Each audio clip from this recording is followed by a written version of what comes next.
Parents of uncool children, when did you realize your child wasn't one of the popular kids? Story 1.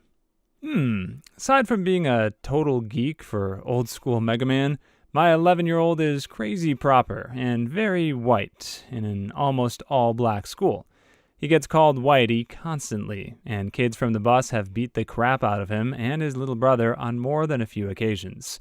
He will now choke anyone who puts him on the defensive, which comes off a little bit like a serial killer in training. Back to the proper thing, though. I got a call from the principal because my son had set up a meeting with him, stating that he needed to switch schools because these kids all have behavioral issues, and I can't get an education in this environment. No snark or smart buttery. He was completely on point and very upset that the teacher didn't have her classroom under control. There's an HR director hiding in my kid's body. A little off, but dang, do I like my boy. I'm just going to put this out there because I think there's a generational gap for what is considered cool between every parent and child throughout the history of man. When I was in high school, I was far from cool, but held my own in my own way. Was respected for being my own rare bird, even though I didn't have a natural place within the hierarchy of cool. I decided to run for a class office for my senior year and went up against some more popular folks, but ended up winning by a landslide. I will never forget how crushed I was when I went home all elated and I told my mother that I won, and that look of shock on her face when she said, "I never thought you'd win. I didn't think you were one of the cool kids." So just note that being cool in the traditional sense doesn't mean that people don't notice, nor respect, nor understand how to get someone. So what you may see as uncool in your child or sibling or whatever may be respected by others, even if you can't understand nor see it from your vantage point. I think this is so important for people to understand. There's being popular by fitting in, and then there's being popular by not fitting in. Like you said, holding your own. I've never felt like I fit in specifically to one social group, but I kind of do my own thing, and people really seem to respect that. Yeah, hit the nail on the head with that one. Just be true to yourself, and you'll find your right group, and you'll get in a groove, and people will respect that. You'll ooze coolness just by grooving to the beat of your own drum. I like it. Story 2. I'm the uncool son, so I can only answer how my parents dealt with it. My older brother was my polar opposite at school. Top rugby player, life of the party, student government president, and a very active social life. Basically, the most popular kid in his grade. Me? I liked reading, video games, and artsy stuff. I played rugby too, but was only okay at it, and while I did have a group of friends that shared similar interests, I wasn't going to many parties, and would often prefer to just spend weekend nights at home reading. This worried my mother. At a previous school, I had been badly bullied, and she was scared that it had emotionally scarred me and damaged my social skills, possibly even that I was suffering from depression. She would constantly try to force me to be like my brother, and we'd often fight about why I didn't go out or have many friends, girlfriends, etc. Not knowing what to do about it, she sought outside help, and at age 14, she sent me to a psychiatrist. She told him all her concerns, and I went through about 10 to 15 sessions with him. When he was done, he sat my mother down and told her in no uncertain terms that I was not depressed, emotionally damaged, or socially inept. I was just a kid who seriously valued my personal time. He explained to her that trying to force me to be like my brother would only lead to me resenting her, and she needed to change her approach to me. I wouldn't be the kid who talked to her about everything unless I came to her. If she bugged me, I'd just shut down. My mom actually did take everything he said to heart and learned a different approach to interacting with me than my brother. As a result, I have a wonderful relationship with her nearly 15 years later. I came out of my shell a little with age, but still seriously value my alone time. She told me all this about 5 years ago, and I had no idea. Though looking back, I can now tell when she started changing her way of interacting with me. She apologized for trying to push me to be like my brother and for sending me to a psychiatrist. The apology really was necessary because it showed how much she cared. I'm glad this story had a happy ending where the mom actively learned how her sons operate differently and was able to mold her relationship with them accordingly. All too often, it just seems that parents get very concerned when they see their kid spending all their time alone or on the computer, and they just kind of assume that they're wasting away. Like for me growing up, it was all the time I spent playing GameCube and RuneScape. And while sure, there's definitely such a thing as too much of a good thing, and everything should be done in moderation. There's actually a lot of ways for people to build up their social skills through online groups or games while remaining in their preferred comfort zone. And yeah, it's also good to break out of your comfort zone every now and then, but I think there's a healthy balance to be struck. None of this would have been realized, though, unless the mom and the son had this conversation where they could really open up to each other about what was being perceived and what was actually being experienced. So glad they could come to a mutual understanding. Story 3. My son is 10. I think I realized he's not part of the popular crowd last year. He had sort of a falling out with his best and only friend. After they stopped hanging out, I'd ask him who he played with at recess or who he sat with at lunch, and he'd tell me he played alone and sat at the end of the lunch table, alone by the trash can. It broke my heart. He's such a sweet kid, pretty sensitive, quiet, but not super shy. More of an observer. He's not the first to jump into an activity, but give him time and he'll participate. His interests have always been different from those of the popular crowd. We tried various sports, a season of soccer and a basketball camp, only to come out of those with a lesson on teamwork and how it's not fair to the rest of the team to quit halfway through the season. He's had ambitions to be a paleontologist since second grade. He can remember facts about dinosaurs that he read 2 years ago. He's incredibly intelligent. He's also a huge Star Wars fan. His favorite is The Empire Strikes Back. We put him in Cub Scouts so he can socialize with kids who aren't into sports, but by the time he joined, most of the boys in the troop already knew each other. I try to dress him in what the kids are wearing, Hollister, Arrow, etc. He has no preference for what he wears.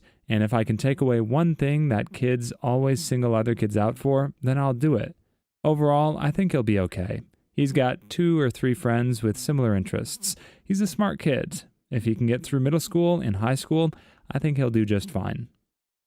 In my opinion, 2 or 3 really good friends who share a lot of your interests is pretty fulfilling. A large friend group is nice for the variety, but it can feel kind of scattered and shallow at times, especially when you're bouncing around between so many different people and not really getting as deep of a connection. I think we all go through rough patches trying to find our people, but once you do, you feel right at home. Story 4. My youngest son is a future neckbeard. He's a great kid and very active in Boy Scouts. He's 14 and only needs a few things to get his eagle. He can easily achieve it before 16. He's good in math and science and very well spoken when something interests him. He can explain plants and trees and geology of an area to younger scouts on a level far above the average 14-year-old.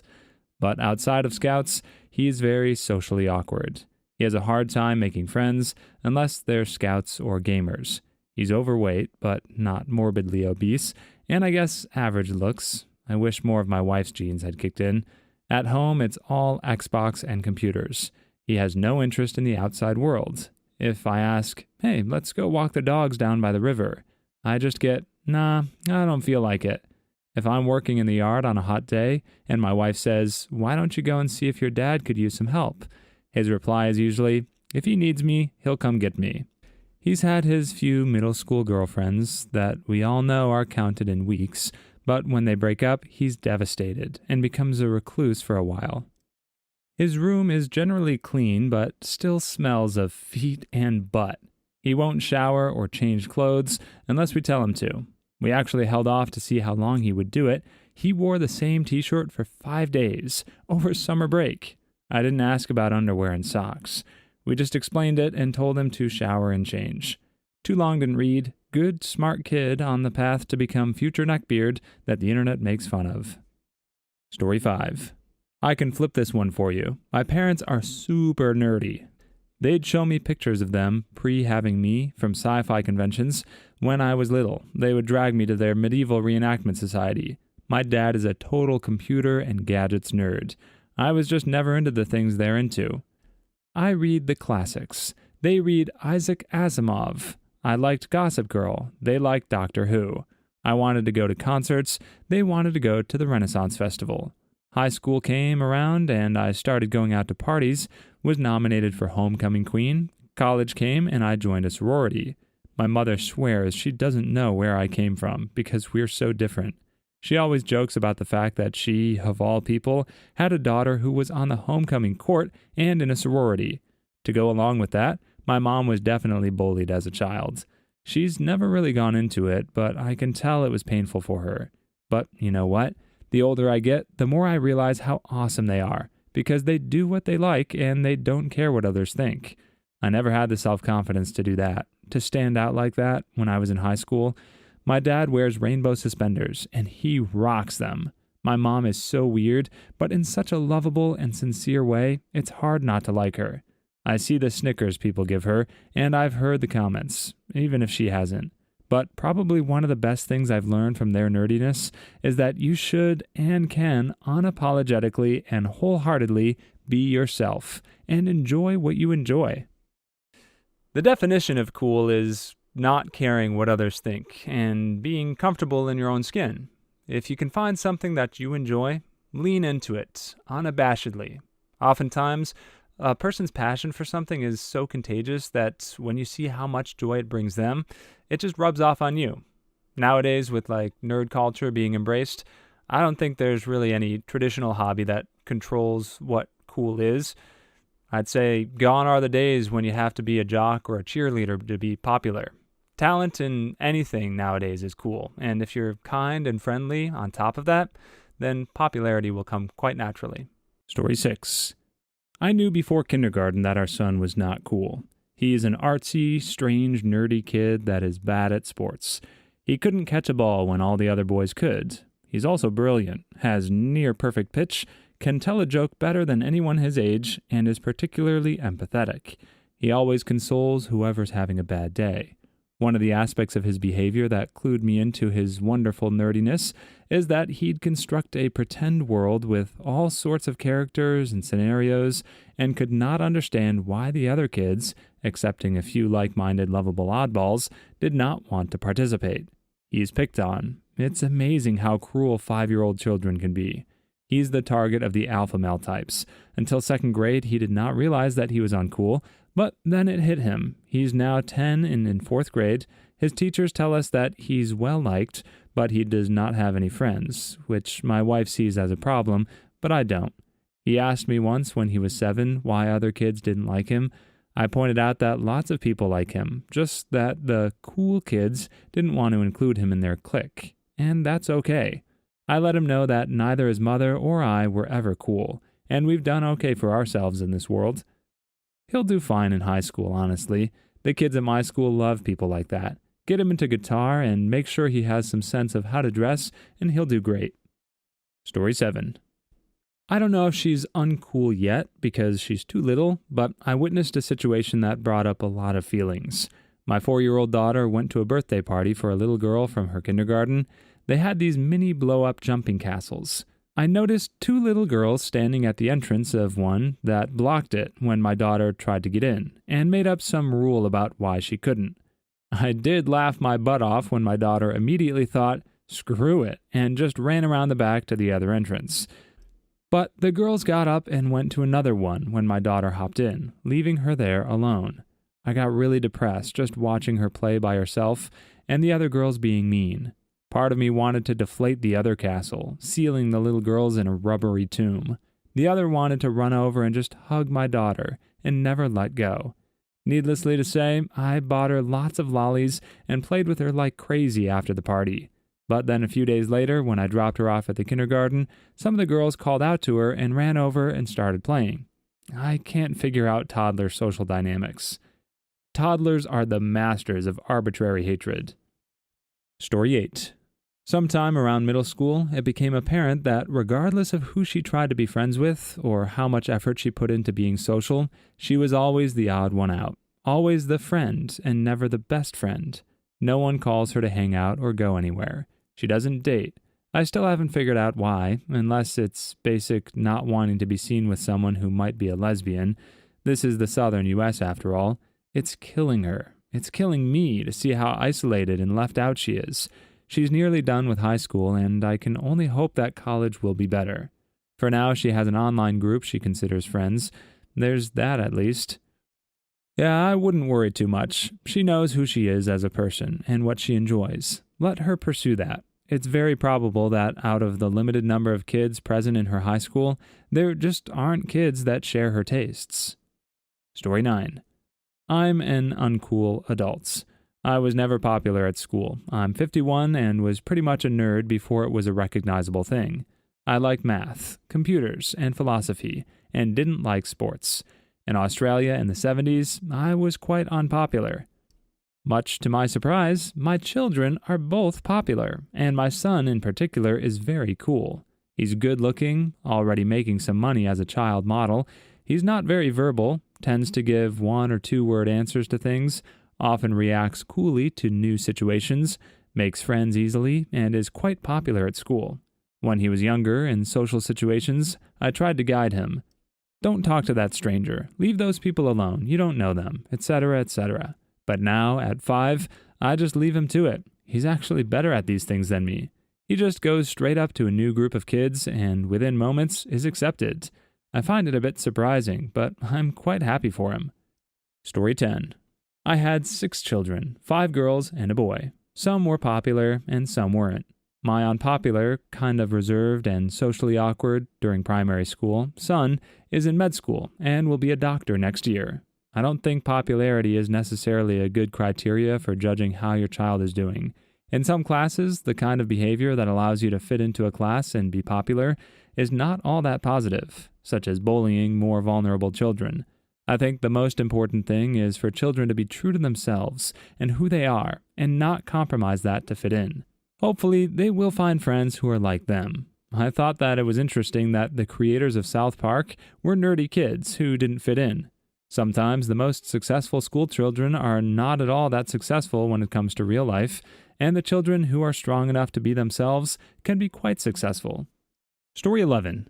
I am a much older sister, which is sort of similar in a lot of ways. I realized my brother wasn't one of the popular kids when I went to visit his school to show off the high school band program. The cute-looking, well-spoken kids tend to sit together, and so do the less cute, dorky kids. I always sort of guessed, though, because he had always been the weird gamer kid with beta tendencies and hardly ever got invited to birthday parties. It was just confirmed when I went to visit him. That's pretty interesting. I've always had the opposite. Growing up, I always thought my older brother was the coolest mofo in the world. But as I caught up to his level and went through high school myself, he's 5 years older, I started to realize that he really just occupies a niche socially and isn't necessarily a popular person at all. Story 12. I realized it when we moved to a community with its own playground. My daughter is 5. She's so loving and sweet and very intelligent, but she's not good at making friends. She has no problem asking anyone to play, but most of the kids immediately shut her down and walk away. I have no clue why. Sometimes they'll give her some BS line about her having to stay in the ice castle, which is one corner of the playground. She asks if she can come out, but they tell her no, and then go off by themselves. So she sits there, dejected and defeated. She's such a genuinely good child and a good person, and I don't know why the other kids treat her like they do. I remember the same thing happening to me when I was her age. Kids can be such buttholes. Story 13. When he cried all the time in 1st through 3rd grade. Then in 5th grade, he insisted he was going to be a dragon hunter. That continued for a few years. He actually researched getting grants so he could travel to Europe to dig up dragon bones and prove they existed. Then he got into drawing swords and writing stories involving the swords. It's all good. I accepted him as he is, and got him playing Magic and Dungeons & Dragons. Now he watches anime all the time and is working with people to develop and write an online RPG game and site while doing online schooling and working 2 part-time jobs. I figured he wouldn't ever give me a grandchild, but she's due in July. That's pretty cool, actually. He went ahead and did what he wanted to do. Again, not sure why people who like fantasy things are considered uncool in the traditional sense. Really, if you think about these like massively popular TV shows and movies like Game of Thrones, Lord of the Rings, Avatar, blockbusters like that, and all the superhero stuff that just blew up over the last decade or so, these stories were written by some of the nerdy people who were very just passionate about something, and now the world shares in their interests. There's certainly enough people in this world, I'd say, for both like sports and fantasy to be popular. Heck, we even have fantasy sports. They can coexist, and both can be cool in their own right. Story 14. I know my daughter is uncool. Why? I have no idea. She's a great kid, very outgoing and funny in that third grade kind of way. She gets picked on a bit for the things she likes: Hello Kitty, Barbie, MLP, that's My Little Pony, etc. As a kid, I was super unpopular too, and I told her all the time not to worry about it. She'll find that group of friends who love her to death and want to play with her. She came home last month very excited because a new girl in school had the same Hello Kitty backpack. They made fast friends, and I hope they stay friends. Her single dad is pretty cute and uber dorky, just like me. If that's not a premise for a rom-com, I don't know what is. Story 15. My son, who's almost 15, has several learning disabilities: ADD, dyspraxia, and mild Asperger's. He finds it very difficult to make friends and keep them. He also struggles with low self-esteem. I've tried to get him into all sorts of different hobbies, but he's not interested. The only thing he loves is video games, to the point that he could easily play them for 15 hours a day. He also has a very offbeat humor, which most people don't get. I love him to bits because he's my son, and his heart is in the right place, but I do worry about how he's going to get through life and form healthy friendships and relationships. Story 16. My daughter has always been quick to make friends. She always has someone to play with at the park. Kids follow her around like she's their leader, and she has a blast. In school, though, she's not popular. She's the oldest in her class because her birthday is so late in the year, so she's taller than everyone, started losing her teeth before the others, and more mature than some of them. The other kids pick on her, call her names, hide her things, make fun of her bunny teeth, adult teeth that are still that cute but a little too big for your face stage, and give her a hard time. I don't understand it. She's so popular at playgrounds in the park, but she's an outcast at school. Story 17. My oldest son has always been quiet and a bit of an introvert. He's tall for his age, lanky, wears glasses, plays trombone in the school band, and is a complete computer geek. There were never any delusions that he was going to be one of the popular kids. That said, he is popular amongst his fellow nerdlings. My youngest son has always been pretty popular, especially among the girls. We have had little girls calling the house, giggling, and asking to speak to him since he was in 4th grade. He's in middle school now, and I fear what it will be like when he gets into high school. In this sense, it's almost better to not be super popular when you're so young. At least being popular for the wrong reasons, like being cute and all that, or only that. Then you miss out on developing actual personality traits that will make you cool in adulthood. I think there has to be something beneath the surface. Looks can only carry you so far in life. Story 18. I'm an older sister by 8 years, and I noticed my middle school sister wasn't popular simply on the basis she got bullied so much that she had to hide in the library during lunch, and she takes an odd route home to avoid the kids who would actually corner her on the way home. She's the extremely shy type, and butthole kids don't really help that. They stole her lunch and spit in it, once, apparently, and she came home depressed one day because of it. Oh, that's awful. There's a huge difference between someone being uncool or unpopular and someone being harassed by buttholes. I hope she's doing better now. Story 19. My daughters are 23 and 17. They both enjoy a lot of my favorite music: 80s new wave, the Beatles, and non-growly melodic forms of metal. The elder's favorite is OSI. The younger's is Within Temptation. Both love to read, like me. Both love anime and manga, like me. Both love video games, like me. They'll watch nature and wildlife documentaries for fun, history docs for me. A couple of years ago, in my Father's Day card from them, they wrote, "Thank you for being a nerd, so it's okay for us to be nerds too." Mission completed. I think parents can only really help their kids grow up to share some of their interests to a certain extent, but in reality, there's no direct correlation. They're their own person, so they're going to find what they like on their own, for the most part. But if your influence does bleed through and they latch on to something that you also really love, that must just be like the greatest feeling ever. And on the flip side, even if they take on different interests than you, that's where you can express interest in their interests and learn new things that maybe you wouldn't have otherwise. Story 20. When they reminded me of myself. My middle child loves video games and is amazing at academics and has mild autistic tendencies. My eldest loves bugs and animals and gets distracted easily. Neither one of them is prom king or queen material. The youngest is a born cheerleader. I know that the older two could still be prom king or queen, it's just an expression. This would scare me. I've always been so far removed from the cheerleader type that I'd be afraid that I wouldn't be able to relate with my kid at all. Story 21. My daughter is a beautiful, smart, and friendly 5th grader. Ever since she was a tiny toddler, all she ever wanted was to be friends with everybody and make people happy. She would go up to random people anywhere we went and try to make friends with them. She's a social butterfly and can literally strike up a conversation with anyone.